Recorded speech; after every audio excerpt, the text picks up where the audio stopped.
নমস্কার বন্ধুরা, পাখা রাইডার চ্যানেলে সবাইকে জানাই স্বাগত।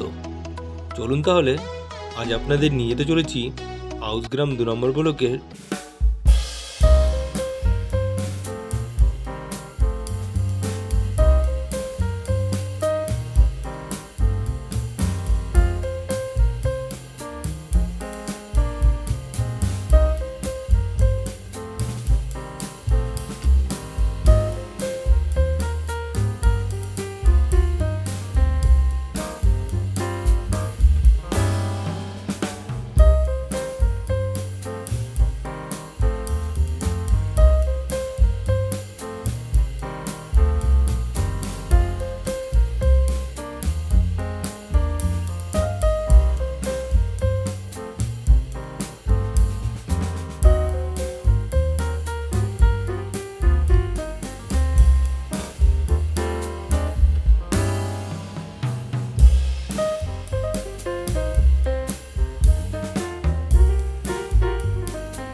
তারপর তিনি কালিকাপুরের এই জঙ্গল পরিষ্কার করে এই জঙ্গলের মাঝখানে এই 7 মহলা অট্টালিকাটা উনি তৈরি করেন। তো বন্ধুরা, আজ আমি আপনাদের সবাইকে ঘুরে ঘুরে এই 7 মহলা অট্টালিকা রাজবাড়িটি দেখাবো।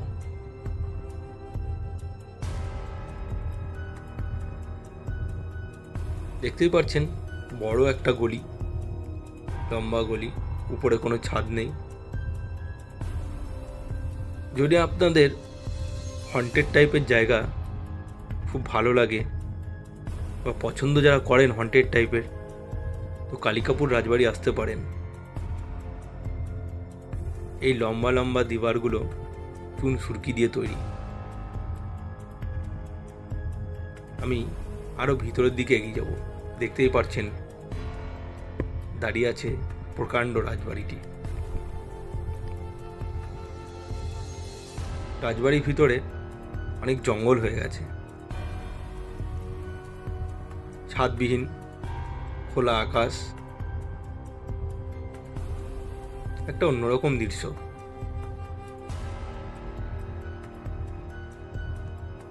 আমি চলে যাব একটু ভিতরের দিকে। আশা করি 6-7 বছর আগেও বোধহয় পরিবার বাস করত এই রাজবাড়ির ভিতরটিতে। দেখতেই পাচ্ছেন আমি সিঁড়ি বেয়ে উপরের দিকে উঠে যাচ্ছি।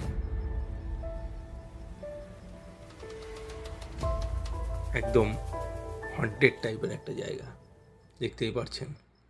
আমার তো একটু ভয় লাগছেই।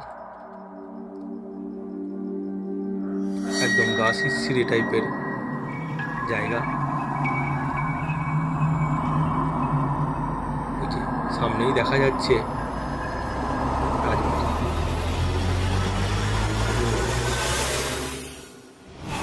আমি আরেকটু ঘুরে ফিরে সাইডের দিকটা দেখব। জঙ্গল হয়ে গেছে,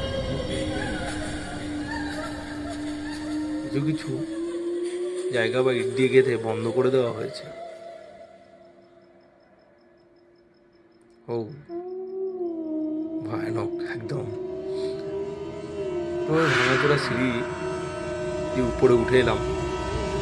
এবারে আমি চাইবো, এই যে ছাদগুলো সব ভেঙে পড়ে গেছে, আর এই যে চলে যাচ্ছে তার উপর দিয়ে আমি ঠিক দেওয়ালের উপর দিয়ে হেঁটে হেঁটে চলে যাব। আরও সামনে চলে এসেছি। জঙ্গলেও ভর্তি হয়ে গেছে, ছাদগুলো ভেঙে পড়ে গেছে, প্রচণ্ড রিস্ক। ওঠানামা খুব রিস্কের ব্যাপার, না দেখে শুনে উঠলে একদম নিচে।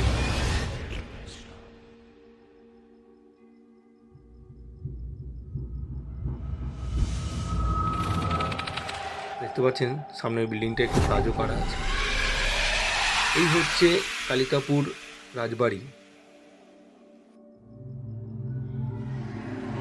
ছাদের উপর থেকে দেখা যাচ্ছে, আপনাদের দেখাচ্ছে পুরো রাজবাড়িটি, কতটা এরিয়া নিয়ে এই রাজবাড়িটি তৈরি হয়েছে সেটা হিসাব করে বলা যাবে না। চলুন আমার সঙ্গে দেখতে থাকুন কালিকাপুরের রাজবাড়ির চারিদিকটা, আনাচে কানাচে সবই ঘুরে দেখাবো।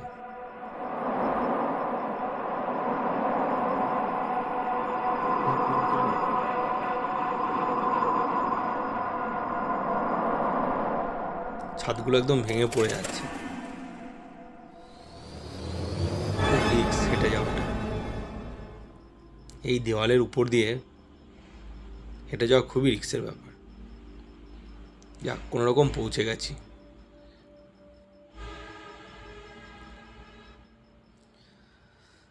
হ্যাঁ, দেখছেন কত সুন্দর একটা জায়গা। একদিনের জন্য যদি কেউ ঘুরতে আসে তো রাজবাড়িটি, এই ভয়ানক রাজবাড়িটি ঘুরে দেখতেই পারে, কোনো অসুবিধা নেই। এবার আমি সিঁড়ি বেয়ে নিচের দিকটা নেমে যাব। আগেও তো আরও অনেক কিছু দেখা বাকি আছে, তাই না?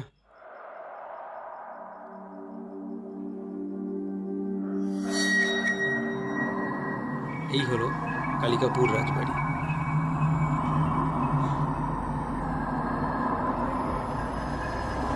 আমি এবারে ভিতরের দিকে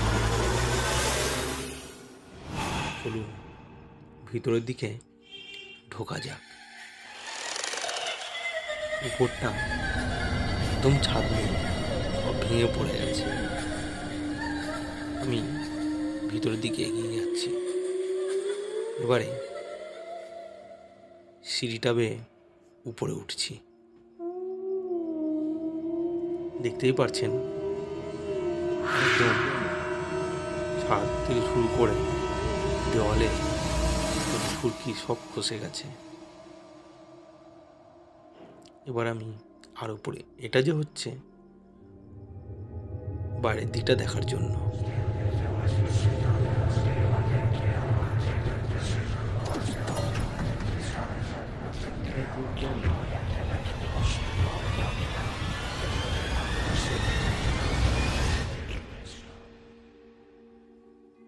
এবার আমি একটু একদম উপরে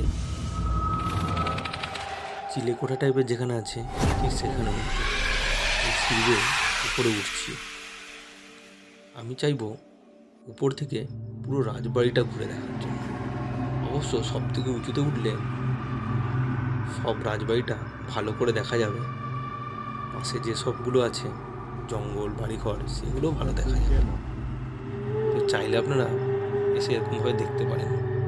দেখতেই পাচ্ছেন উপর থেকে সব কিছু একদম ভিউটা দেখা যাচ্ছে। কত দূর অবধি রাজবাড়িটা চলে গেছে, কতটা জায়গার উপর আছে সেটাও জানি না। দেখতে পাচ্ছেন ওই দূরে একটা চিলেকোঠা, অনেকটা এরিয়া নেই। তো আপনারা এসে এই রাজবাড়ি ঘুরে যেতে পারেন। কলকাতা থেকে মাত্র 180 কিলোমিটার।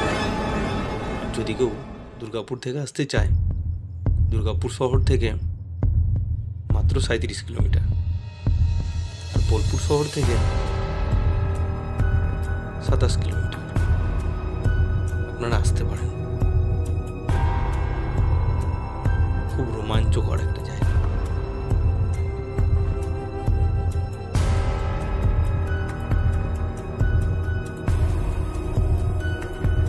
এই যে সব ছাদগুলো ভেঙে গেছে, আর ঠিক দেওয়ালের উপর দিয়ে হেঁটে যেতে যেতে রিক্সো হচ্ছে, কিন্তু মজাও লাগছে।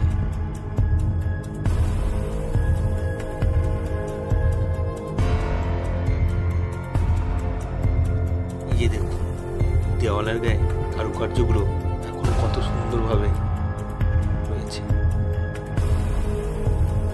এখনো সুন্দরভাবে রয়ে গেছে। আমি একটু দেওয়ালটা ধরে একটু সামনের দিকে এগিয়ে যাব। রিক্স হচ্ছে যাওয়াটা, তবু যেতে হবে, না গেলে দেখাবো কি করে। তবেই না দেখাবো আপনাদের। আরো ঘুরে দেখাই।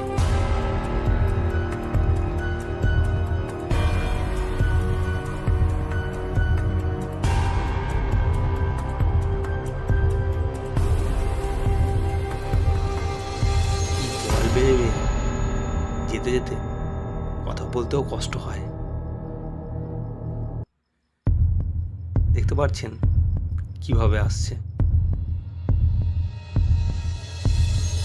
এবারে আমি আর একটু আগে যাব, ওই সামনের দেওয়ালটা, যে ভাঙা ছাদটা আছে, এখান থেকে ঠিক ওই ভাঙা ছাদের ওখানে যাব।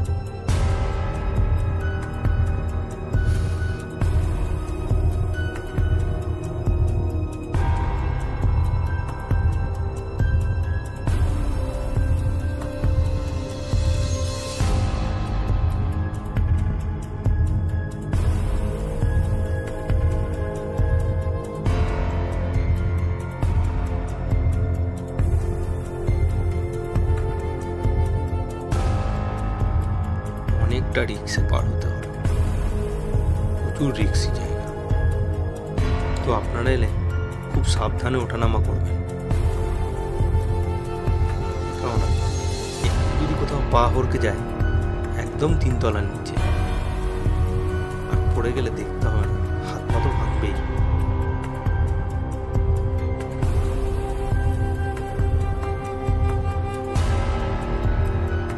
চলুন এটার উপরেও একটু উঠে দেখি, উপরটা থেকে সব কিছু দেখা যাবে ভালো।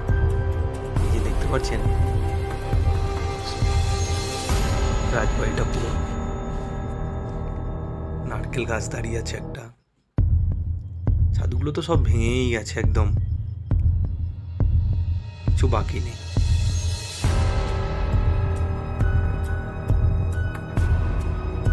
এবারে নিচের দিকটা নেমে যাই, চলুন নিচের দিকে যাওয়া যাক।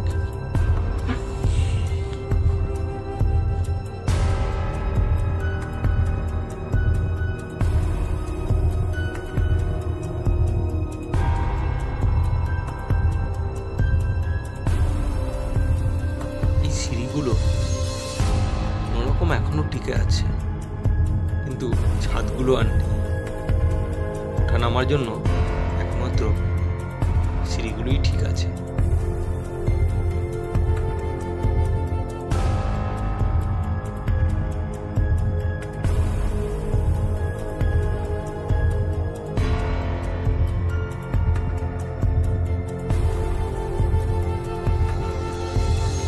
আমি একদম নিচে নেমে চলে এলাম।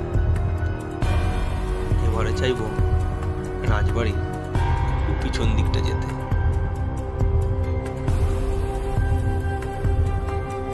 জঙ্গলে ভর্তি একদম।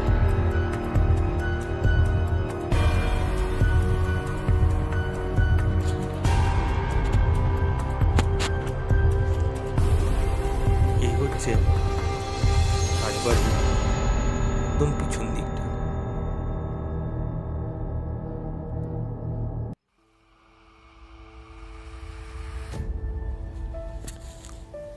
আমি রাজবাড়ির অন্য একটা সাইডে চলে এলাম, চলুন এদিকটাও দেখিয়ে দিই। দেখতে পাচ্ছেন গাছপালায় ভর্তি হয়ে গেছে, জঙ্গলে ভর্তি। এবার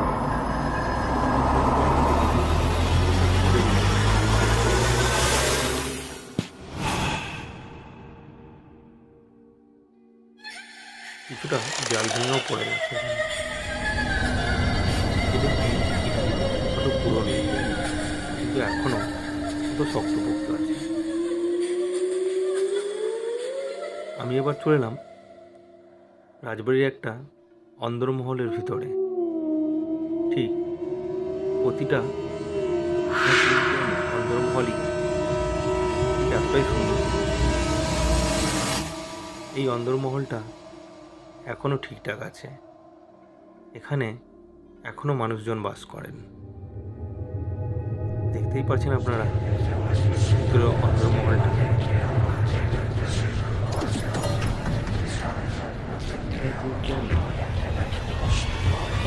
তাহলে তো সব দেখা হয়ে গেল। এবার আমি রাজবাড়ির সামনে চলে এসেছি।